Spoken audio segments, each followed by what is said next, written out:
Estamos ahora con la última candidata del Partido de Buen Gobierno. Por fin tenemos a alguien del Buen Gobierno. ¿Qué tal? ¿Cómo estás, Claudia? José Miguel, qué gusto. Muchas gracias también por el espacio de estar aquí y, como no, también saludar a las personas que nos están mirando el día de hoy. Muchos se preguntarán, ¿existe el logo del sol y lo están viendo? Pero sí, hay un partido y es el Buen Gobierno. Sí, todavía en encuestas no aparece mucho. ¿Cómo le están trabajando ustedes como candidatos? Bueno, nosotros hemos sido conscientes de que, para empezar, hemos tenido el mes de enero una crisis política y que, por tanto, la atención de la ciudadanía ha estado puesta en justamente la resolución de esa crisis hasta que se ha tomado ya la designación del gabinete. A raíz de eso también hemos tenido un incremento orgánico de muchos jóvenes a nivel nacional que se están queriendo sumar redes, ¿no?, de forma activa a la campaña finalmente. En efecto, a través de las redes nos ha llegado cientos de solicitudes de preguntas de cómo se pueden sumar a la campaña finalmente. Pero sin duda el gran reto, más allá de tener 38 partidos, es conocerlos, ¿no? Pero el Partido del Buen Gobierno tiene ya 5 años de estar creado. O sea, háblanos un poco de eso, porque realmente a mí sí me parece un poco estar fuera de sintonía respecto claro, voy a citar un ejemplo, y se lo he preguntado directamente al señor Nieto cuando lo he entrevistado hace algunas semanas. Y es, Marisol Pérez Tello, para mí, comete el grave error de ir a un partido porque necesitaba postular. Y le pregunté, señor Nieto, ¿no era más fácil en este país, no es más fácil conseguir otro partido ahí? Porque nadie ubica el Partido del Buen Gobierno y qué es lo que hay detrás para que hoy sean partido. Sí, de hecho en esa entrevista igual Jorge, dentro de esta... Él ha sido muy polite. Dentro de esta actitud polite que él tiene, no se refiere a las personas ni a casos en específico, pero yo sí quisiera resaltar el esfuerzo invaluable que han hecho nuestros militantes de esperar 6 años para postular mediante su partido, con su líder, con el partido con el cual tienen una convicción ideológica real y sincera, y además con la diferencia que somos una fuerza política independiente. Porque lamentablemente cuando uno va de inquilino a otro partido, termina dependiendo de las decisiones de los fundadores, de fuerzas políticas a la interna, de las cuales uno no ha sido responsable de su militancia. En nuestro caso es distinto. Tenemos candidatos que dejaron de postular en el 2021 porque el partido no logró la inscripción y han esperado 6 años para postular por su partido. Para mí eso es algo poco común ahora. Jimena, ¿cuál es el mea culpa entonces del Partido del Buen Gobierno? Porque la han peleado, como tú dices, para constituir, para mantenerse, y no aparecen, ¿no? Y eso es además, tiempo, plata, esfuerzo. Porque además, ¿no? Claro, uno va y... O sea, ¿quién es Jorge Nieto, no?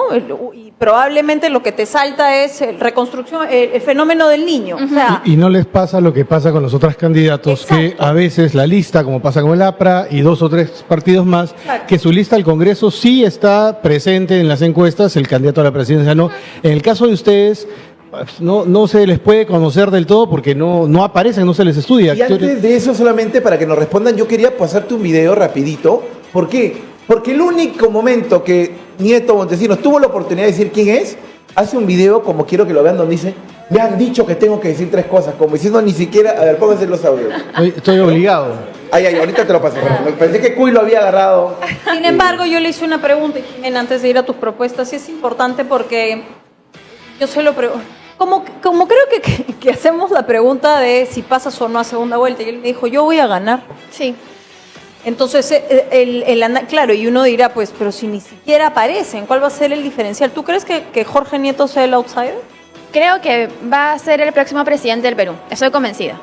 Y es que el día de hoy las encuestas lo que reflejan es naturalmente un voto duro de partidos políticos que tienen, quieras o no, justamente eso, militantes desde hace muchos años, y una ciudadanía que apuesta por ellos una y otra vez, a pesar de que son los responsables de la crisis política que tenemos el día de hoy. Sin embargo, también las encuestas todas concuerdan en que la gran mayoría de personas no sabe por quién votar. No. Entonces, ni ubicar el símbolo con tremendo papelote que te van a dar, ¿no? Bueno, pero justamente apostamos de que esa gran masa de personas que no sabe por quién votar va a mirar a un candidato serio que tenga experiencia en crisis de gestión, que justamente es Jorge Nieto, con las consecuencias del niño costero, y que finalmente va a apostar por nosotros como una apuesta política. Ese es el video que te había dicho, mira, ponlo ahí, querido Cuy, para que la gente lo pueda ver. Porque... Hola. Me llamo Jorge Nieto y me dicen que tengo que contarte 5 cosas que no sabes. La primera, la más alegre y la más feliz de todas. Primero te pone cumbia como para decir, soy del pueblo. Soy del pueblo. Soy del pueblo, le apuesto que nadie sabe la cumbia. Segundo te dice, me han dicho que tengo que decir 5.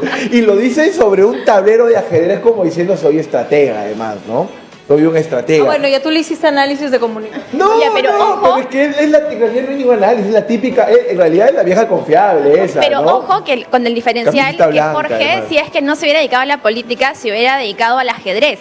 De hecho, él lo habla justamente en este video y él dice, yo hubiera dedicado mi vida al ajedrez y no a la política, pero bueno, al final se llega a la política.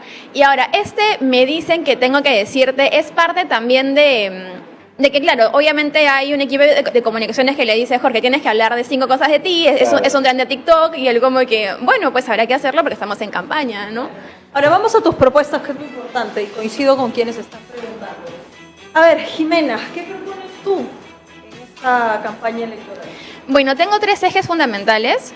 Uno, que es un paquete de reformas que le he denominado Ciudadano Jefe del Congreso, porque estos últimos años, más allá del desequilibrio de poderes que hemos visto perpetuado por ese Congreso, además hemos visto un avasallamiento del ciudadano como un actor político. De ahí tengo un segundo eje, que es también Beca 18, porque hay iniciativas legislativas que se pueden realizar para que no suceda lo que lamentablemente el día de hoy están pasando los jóvenes más talentosos y más vulnerables del país. Y Ahí, por favor, te pido, ¿cómo recuperas Beca 18? Bueno, tenemos una propuesta desde el Ejecutivo que va a ser justamente redistribuir el presupuesto de Minedu, porque algo que no se dice mucho es que Minedu en los últimos años ha aumentado en 1% de PBI, que es algo de 40.000 millones de soles. Y bueno, también vemos el caso del Congreso, que ha aumentado 1.000 millones de soles de presupuesto. Con los 1.000 millones de soles del Congreso que se ha aumentado, tendríamos 55.000 becas 18. No las becas que están mendigando el día de hoy, que son 20.000, tendríamos más del doble. Entonces, desde el Ejecutivo lo que planteamos es una redistribución del presupuesto atendiendo justamente el cierre de brechas, y desde el Legislativo hay 2 propuestas principales. La creación del Sistema Nacional de Becas para que las instituciones articulen de forma obligatoria, y como segundo punto, las becas por impuesto. Pero eso ya existe. El Ministerio de Educación tiene una oficina que se encarga de ver el tema de becas. Claro. Pero, ¿por qué? O sea, ¿qué diferencia van a hacer ustedes para que funcione? Y, sobre todo, lo más importante, en el caso que ustedes llegaran al Congreso, ninguno de los candidatos en la actualidad tiene mayoría. Ustedes tendrían que llegar a acuerdos con Alianza para el Progreso, Sí. Acuña, Sí. Keiko, López Aliaga, que son exactamente los partidos políticos de los que ustedes dicen no hay que hablar con ellos, son un desastre, son los culpables de todo esto. Si ves las encuestas, con ellos van a tener que lidiar.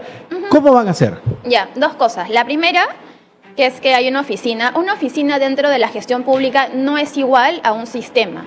Cuando uno crea un sistema dentro de la gestión pública, eso hace que todas las entidades que están vinculadas a ese sistema se vean en la obligación de coordinar de forma institucional para lograr ciertos O sea, vas a objetivos. contratar más personas y va a haber más burocracia No, dedicada al a eso. contrario, el sistema no es la contratación de más personas, es simplemente que exista un marco que haga que coordinen institucionalmente. No es crear más personas, incluso se puede disminuir el personal a través de un sistema. Pero el segundo punto, que va más que todo a la articulación política, para empezar, yo tengo la premisa de que APP puede no pasar la valla. Yo personalmente creo eso. Yo creo que APP puede no pasar la valla. Lo creo firmemente. Y creo que si la pasa, la va a pasar con las justas. Por lo que, en realidad, la articulación política que vayamos a hacer va a depender netamente de la representación que se vea en el Congreso. Y bueno, y ahí tendremos que justamente hacer lo que uno hace cuando va a un Congreso, Jimena, que es hacer política. Hablas de beca 18. ¿Calculas cuánto cuesta, por ejemplo, por persona Sí. invertir en el Estado? Y te lo digo ¿por qué? Porque yo he estudiado profundamente este tema. Y fuera del presupuesto que tú puedes dar, es un montón de plata lo que Exacto. se destina a ellos, porque no solamente depende de cuánto cuesta pagarle a una universidad. Así es. Hay casos en los cuales se les trae al estudiante de provincia, se les paga, se les da hasta un presupuesto. Así es. Tema psicológico, por ejemplo, que Así ellos es. tienen que tener. Hubo casos donde preferían ellos entregar el dinero que les daban para sus familias que tenerlos ellos para sobrevivir. De acuerdo. Entonces, ese tema, porque en Sudamérica no hay gobiernos que paguen tanto de lo que está costando acá por beca 18, que sí por lo menos amerita que se reevalúe, no para dejarlo, sino para que alguien más lo pueda tomar a cargo, Ya, ¿no? varias cosas. Ahí hay varios puntos por tocar. El primero, que es reconocer que Pronavec, en efecto, como entidad pública, recibe un presupuesto bastante grande.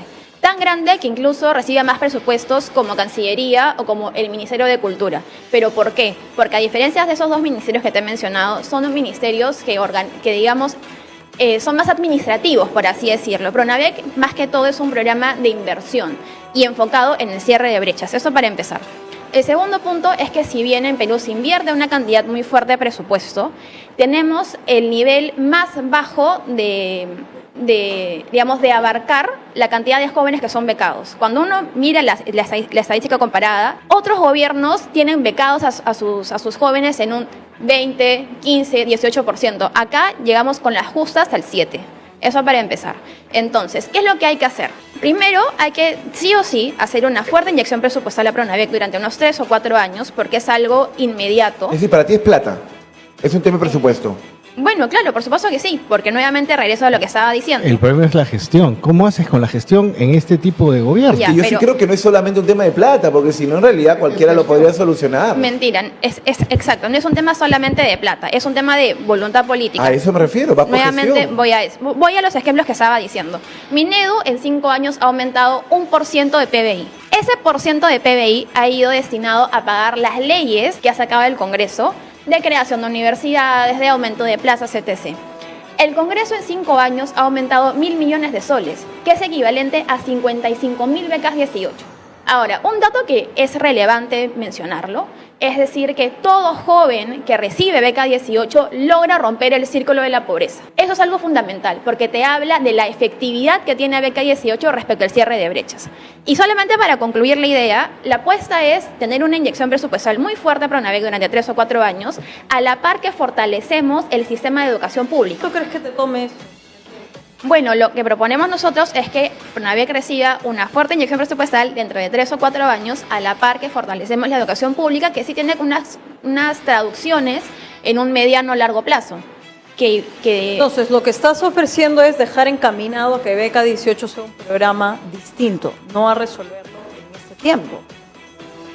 ¿Cómo que resolverlo? O sea, resolver el problema A corto plazo no se va a a corto poder. plazo no se va a poder. No, lo que pasa es que, a ver, hay que también pensar cuál es el problema. Si el problema es que hay que reformar Pronavec, la solución es simplemente reformarlo y ya. Pero para mí el problema es que tenemos muchos jóvenes el día de hoy que tienen talento y que están siendo dejados de lado. Y para mí el problema es que el Estado tiene que tener justamente una rectoría clave en el cierre de brechas. Entonces, consideramos que el Estado tiene que intervenir para que esos jóvenes dejen de estar en la posición vulnerable en la que están, que es el problema de fondo. Ese es el problema de fondo. Yo te hago una pregunta de fondo también. ¿Qué le dirías a la gente que piensa que es una manera de privatizar la educación superior? Porque ese dinero que se utiliza en esas becas termina en universidades privadas cuando podría utilizarse para mejorar la calidad educativa de las universidades públicas y que más gente tuviera acceso a la educación. Bueno, les diría que por favor tomen en cuenta lo que estoy diciendo, que es básicamente inyectar presupuestalmente Pronavec 3 o 4 años a la par que fortalecemos el sistema de educación pública. La idea es que en un futuro más gente pueda acceder a la educación pública. ¿Por qué? ¿Cuál es el motivo detrás que un joven decide ir a una universidad privada y no una pública cuando recibe beca 18? Que la selectividad de una universidad pública es mucho menor que la de una universidad privada. En una universidad privada, 1 de cada 2 jóvenes entra. En la pública, 1 de cada 5. Entonces, obviamente, el joven dice, no, pues me voy a ir a la segura para que pueda estudiar. Pero la calidad de la universidad pública no siempre, por una cuestión de presupuestos, es la que debería ser, a pesar de que haya gente que trata de entrar porque es gratis. Y Entonces, otro tema es que la estadística cambia si es que postulan miles para cuando hay solamente 15 cupos a una universidad que sí puede recibir esa cantidad. Entonces, Claro. quizás esa comparación no te demuestra que uno es el bueno, uno es el malo o hay diferencias. Claro, no es que haya finalmente uno bueno o uno malo. Nuevamente regreso al hecho de fortalecer el sistema de educación pública. O sea, el día de hoy tenemos como 100 universidades creadas de papel, cuando en realidad lo que podríamos hacer es dotar de un marco legislativo para que universidades reconocidas como San Marcos o como la UNI, más que todo, puedan abrir filiales. Filiales. Por ejemplo. Entonces, esa medida es un fortalecimiento de la educación pública.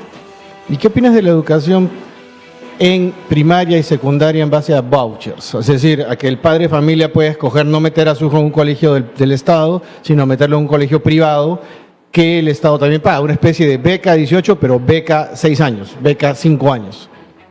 Bueno, creo que habría que revisar la temática, ¿no? Hay diferentes especialistas que opinan a favor, en contra. Nosotros en particular apostamos siempre por una educación pública. Que es de muy mala calidad, ¿no? Y que lo que hay que hacer es mejorar justamente la calidad. ¿Cómo? Porque con los sindicatos que tienes, con el subte, con las APAFAS, con la calidad diferente de la infraestructura, clase, ¿no? ¿Cómo haces con eso? Haciendo política. Bueno, esperemos. Y ojo que también estos últimos 5 años han sido particulares porque hemos tenido primero una bancada más magisterial, o bueno, hemos tenido profesores que han llegado al comienzo del 2021 entraron 37 congresistas que venían justamente del sector magisterial. Y naturalmente estos 5 años esos congresistas han operado políticamente para que existan leyes que afrenten la educación.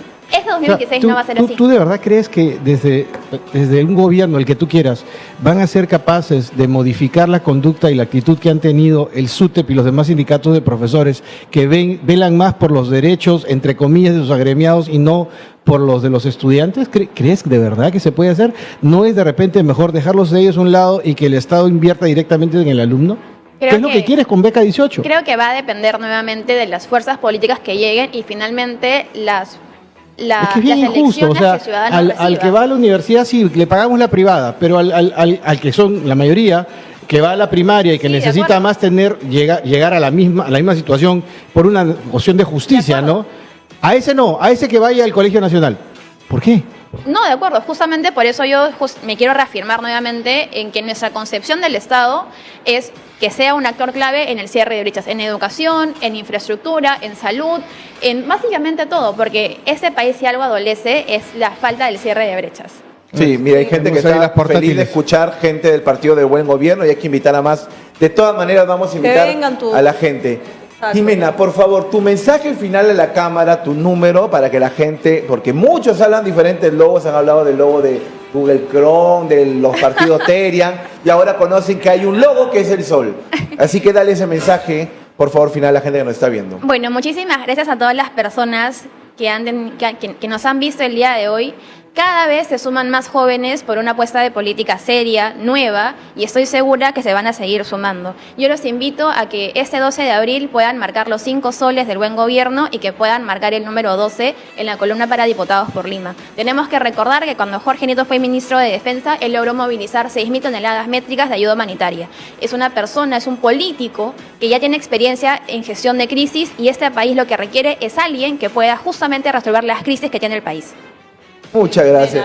No sé si sonó bien eso de un partido de 5 soles, ¿no? Es como que le pones el precio. Es que escuché eso, ¿no? Somos un partido de 5 soles. Dije, no. Yo pensaba que era un superchat, pero no sé por qué tanto 5 soles si no se veía. No, claro, marca los 5 soles. Bueno, en vez de plata como cancha, 5 soles.